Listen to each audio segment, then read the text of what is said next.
This is the worst cha-cha ever. We've followed all the cha-chas of various presidents along the way. This is the worst. Bakit, Mr. Chair? I do not remember a cha-cha previously that contains this provision. Look at that provision. The members of the interim parliament shall be the incumbent members of the Senate and the House of Representatives. Tuloy sila, incumbent members. But look at the next phrase. By appointment of the President, members of the Cabinet will be appointed in Parliament. Hindi naman sila inelect, pero member sila ng legislative body. The President has supermajority, pati Cabinet members niya, i-jack ang Parliament. Mr. Chair, that's a very powerful President, Mr. Chair. No different than Marcos appointing his Cabinet members in the interim batasang pambansa before. Next slide, please. Ano pang ibang dangerous provisions? Just for the record, these provisions are from the resolution. The Constitutional Committee of the House of Representatives, resolution number 9. Mr. Number Chair. 9. Yes. Yes, okay, thank you. Please proceed. So, ang ano pa yung ibang dangerous provision? Look at that strange provision they proposing, Mr. Chair. The powers of the President shall include oversight power over all branches of government, legislative, executive, judiciary, constitutional bodies, independent bodies and department, agencies, and offices of government. I have heard of legislative oversight.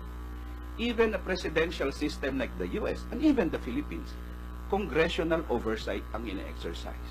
Parliamentary systems, federal systems, Italy, maraming bansa, may legislative oversight. Ito, Mr. Chair, presidential oversight. Ang ombudsman isususpend mo because you have oversight power over the ombudsman. Akala ko parliamentary ang proposal, bakit ang lakas ng presidente kaysa parliament? That's the problem with these dangerous provisions, Mr. Chair, a strange notion of presidential oversight, even of the senators, because he has oversight over the legislative bodies and the Independent Constitutional Commission. Third, Mr. Chair, look at that. They're proposing a lowering the retirement age of justices and judges from 70 to 65. 70 ngayon yan, Mr. Chair. Gagawin nilang 65. Ang mga judges and justices are supposed to retire siguro 2023, 2024. Pag napasapal ang constitution nito, by 2019, tapos na ang term nila. Pwede na mag-appoint si President Duterte ng mga panibagong justices and judges kasi nag-end na 65 years old na lang ang age. Anong klaseng proposal, Mr. Chair? But look at RBH 8. RBH 8 said, pero ang appointed na judges and justices ni President Duterte, i-increase ang age nila from the current 70 to 75. So lahat ng incumbent judges and justices, i-cut mo yung term to 65.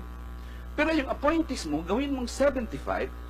The appointees of President Duterte will litter the entire judiciary long after he steps down in 2022, if he steps down. Mr. Chair, he is powerful executive, he is powerful legislative, and he is powerful in the judiciary. This is a dangerous cha-cha, Mr. Chair. Last two slides. Of course, the human rights provisions na discuss na yan, no law shall be passed abridging the responsible exercise of the freedom of speech. Who decides whether you're responsible or not? So, if somebody says, oh, this government is a law of the jungle dito, that is irresponsible, papahuli kita.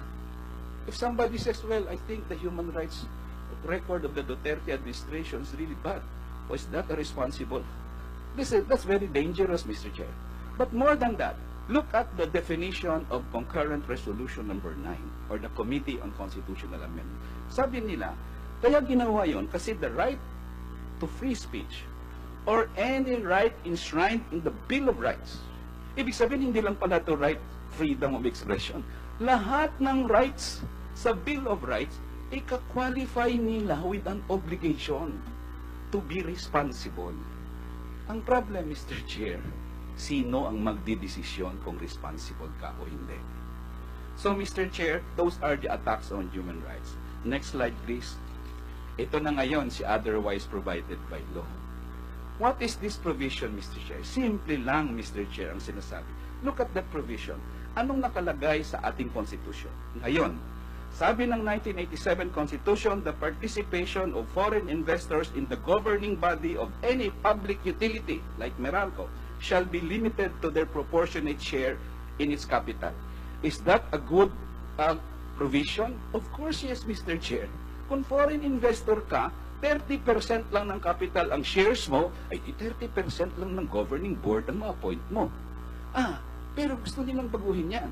Unless otherwise provided by law. Ibig sabihin ng Kongreso, pwede sila magpasa ng batas na 10% lang ang share ng isang foreign investor, pero kontrolado niya ang 90% ng board.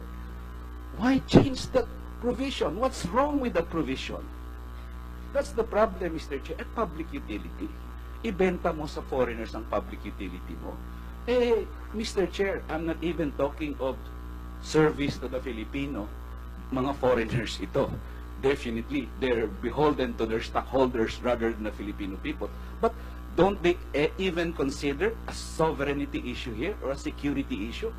Pag may kalaban kang bansa, nagkagulo kayo sa West Philippine Sea, siya humahawak ng public utility mo, whether tubig, kuryente, blackout ka lang sa buong Pilipinas, luluhod ka sa kanya. Marami pa yan, Mr. Chair, but the point here is this. Ang paglagay nila ng otherwise provided by law, parang ang sagot nila dyan, hindi naman namin pinapalitan Ang Kongreso naman yung magdidesisyon later. Ang problem dito, Mr. Chair, Congress is now given the power to chart constitutional policy. Sasabihin nila, hindi pwedeng ibenta ang lupa sa foreigners unless otherwise provided by law. Congress is now going to otherwise the Constitution. My God, Mr. Chair, that is an amendment to the Constitution every month.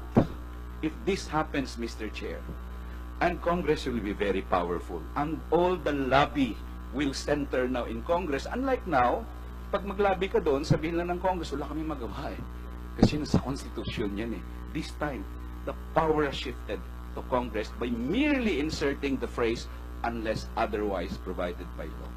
Last slide. This is the worst chacha, Mr. Chair. Look at that provision. This is the only chacha with pork barrel enshrined in the Constitution. This is, look, what does it say, Mr. Chair? I read, each district shall be entitled to an annual share in the state and federal budgets for its infrastructures as well as for medical, educational, and social services of its inhabitants. Tapos, dugtong pa, para sa mga senador, each member of the Senate and the party list shall likewise be entitled to an amount no less than the allocation for a district. Sinabi nga ng kulig ko kanina doon si Boying sa pork barrel. Akala ko, ibigay nyo sa state yung pera, tapos babawasan pa pala ang pera para sa pork barrel. This is the worst chacha, Mr. Chair. Marami pa yan talaga. So in the end, Mr. Chair, next slide please, last slide. In the end, ako, Mr. Chair, kahit ano pang sabihin nila, hindi pwedeng mag-chacha sa ilalim ng administrasyong ito. Sabi kanina, Mr. Chair, hindi natin na-eliminate ang poverty incidents kasi ang konstitusyon natin very protectionist, etc. Mr. Chair, ang kahirapan ng sambayan ng Pilipino hindi dahil sa konstitusyon. Bakit hindi natin na-eliminate ang ating ang poverty incidents o napababa man lang? Kasi grabe ang korupsyon. Kasi grabe ang political dynasty. Kasi hindi naman nagkaroon ng genuine agrarian reform. Hindi naman nagkaroon ng industrialization. Itong foreign investor economic strategy has been there since the time of Marcos. Lahat ng presidente, Mr. Chair, na bumalik sa bansa, sabi nila, I brought with me $100 billion worth of investment, 500 million. Lahat yan. Kung baga, trillion dollars na yung na-invest dito ng foreign investors, umangat bang buhay natin? Mr. Chair, this chacha is not only dangerous, it has a lot of self-serving provisions. And more reason na kon us, Mr. Chair, shall we allow the senators and the congressmen to decide, bigyan namin ng term extension ng sarili namin, bibigyan namin ng pork barrel enshrined sa Constitution para hindi na ma-challenge sa Korte Suprema. Mr. Chair, we cannot allow such a self-serving chacha. Lastly, sabi nila, kung gano'n, Neri, wala na pala tayong chacha in the end. Sabi ko, paano kayong mga chacha, kinakargahan nyo kasi. Ang dami niyong kargado along the way. Kaya napapa lang talaga ang sabihin ng taong bayan, this is nothing more. Nothing more. And an effort the same as the previous chacha at self-serving provisions. So, Mr. Chair, I stick with my proposal that chacha is not, there's no conducive atmosphere right now for chacha, Mr. Chair. And sana i-oppose, my position is i-oppose.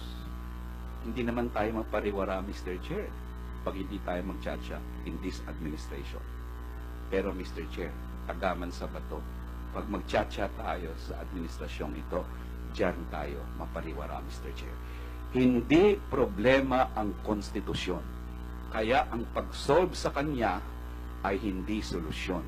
Kung hanggat merong political dynasty, system of corruption, and the same political and economic relations that exist today will exist tomorrow. Hindi tayo aangat sa kahirapan, Mr. Chair, kahit 10 beses natin palitan ang konstitusyon taon-taon. Thank you, Mr. Chair. Thank you very much, Congressman.